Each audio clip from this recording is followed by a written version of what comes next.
धातु कहते हैं अथवा शब्द कहा जाता है? बताओ बताओ। क्रिया के मूल रूप को।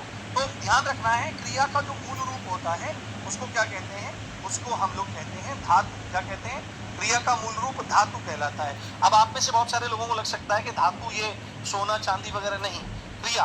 देखो, अगर आपको क्या काम करना है, आपको क्रिया का निर्माण करना है, तो धातु में आप ना जोड़ दो, और धातु में जब ना जुड़ेगा तो उससे हमारी क्रिया का निर्माण हो जाएगा।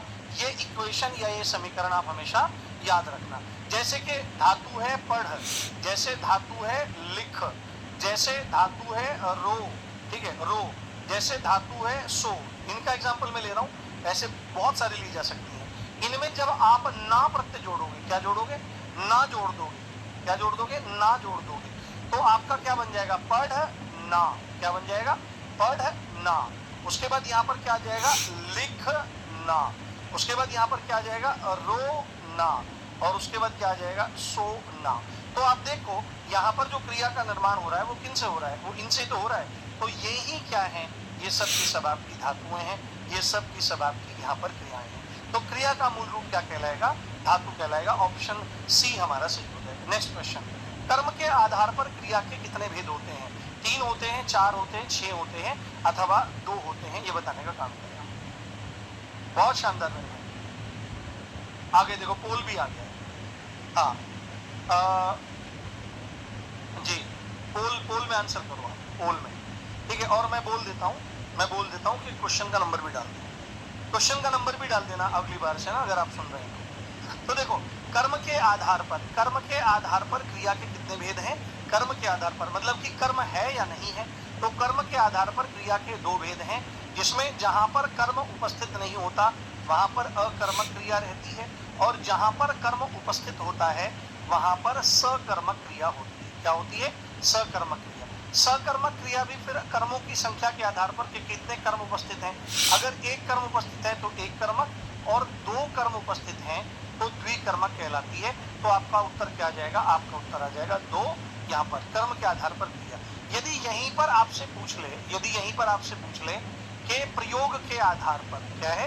प्रयोग के आधार पर, हालांकि पूछता नहीं है, फिर भी अगर पूछ ले प्रयोग के आधार पर क्रिया कितने प्रकार की है, तो बहुत सारी पुस्तकों में अलग अलग बातें लिखी हुई है।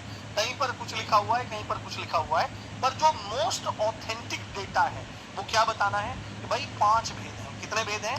कर्म के उसके प्रयोग के आधार पर आपके 5 भेद माने जाते हैं, जिसमें सबसे पहले कौन सा आ जाता है? सबसे पहले आ जाता है आपका प्रेरणार्थक क्रिया। मैं क्रिया नहीं लिखूंगा, प्रेरणार्थक आ जाएगा।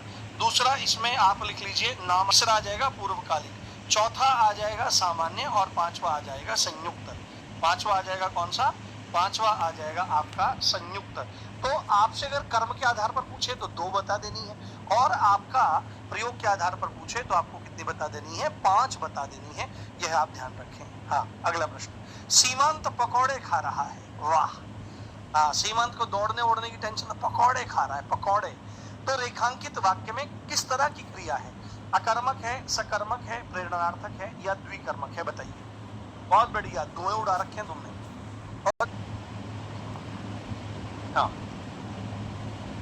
बहुत बढ़िया। देखो, तुरंत अगर आपको पता करना है, प्रेरणार्थक तो बिल्कुल नहीं है, ठीक है। क्यों? क्योंकि वहां पर एक कर्ता दूसरे कर्ता से काम कराता है, उसको प्रेरित करता है। मूल बात यहाँ पर अकर्मक या सकर्मक की है। द्विकर्मक तो उसी हिसाब से आएगा। तो मोटा मोटा आप यहाँ पर देखो, सीमांत पकोड़े खा रहा है, तो खाना क्या है? खाना हमारा यहाँ पर क्रिया है, और खाने वाला कौन है? कौन खा रहा है? सीमांत। तो सीमांत यहाँ पर कर्ता है। कर्ता को सबसे पहले अलग कर दो, और उसके बाद क्रिया के साथ में, उसके बाद क्या करना है? ये जो हमारी क्रिया है, इस क्रिया के साथ में आपको क्या जोड़ना है? क्या जोड़ना है? तो जो हमको उत्तर मिलेगा वो उत्तर ही क्या होगा? हमारा कर्म होगा। तो अगर यहाँ पर है खा रहा है, ठीक है, खा रहा है, और हमने इसके सामने लगाया क्या खा रहा है, तो उत्तर क्या मिलेगा? पकौड़े। क्या है? पकौड़े। न कहेंगे पनीर के पकौड़े, आलू के पकौड़े, आदि क्या कहने, तो पकौड़े खा रहा है, तो उत्तर मिला पकौड़े। यानी कि पकौड़े क्या हुआ? पकौड़े कर्म हुआ। और जहां पर कर्म उपस्थित होता है वहां पर क्या रहता है? वहां पर सकर्मक क्रिया रहती है। ये आपको ध्यान रखना है, ठीक है। उत्तर बी हो जाएगा। अगला प्रश्न हमारा, निम्नलिखित वाक्यों में से एक में सकर्मक क्रिया का प्रयोग हुआ है। मैं चला, वह नहाता है, लड़का सो रहा है, लड़की सिल रही है। बताइए, लगाइए दिमाग, लगाइए दिमाग। बहुत बढ़िया, बहुत शानदार। देखो गंभीरता से।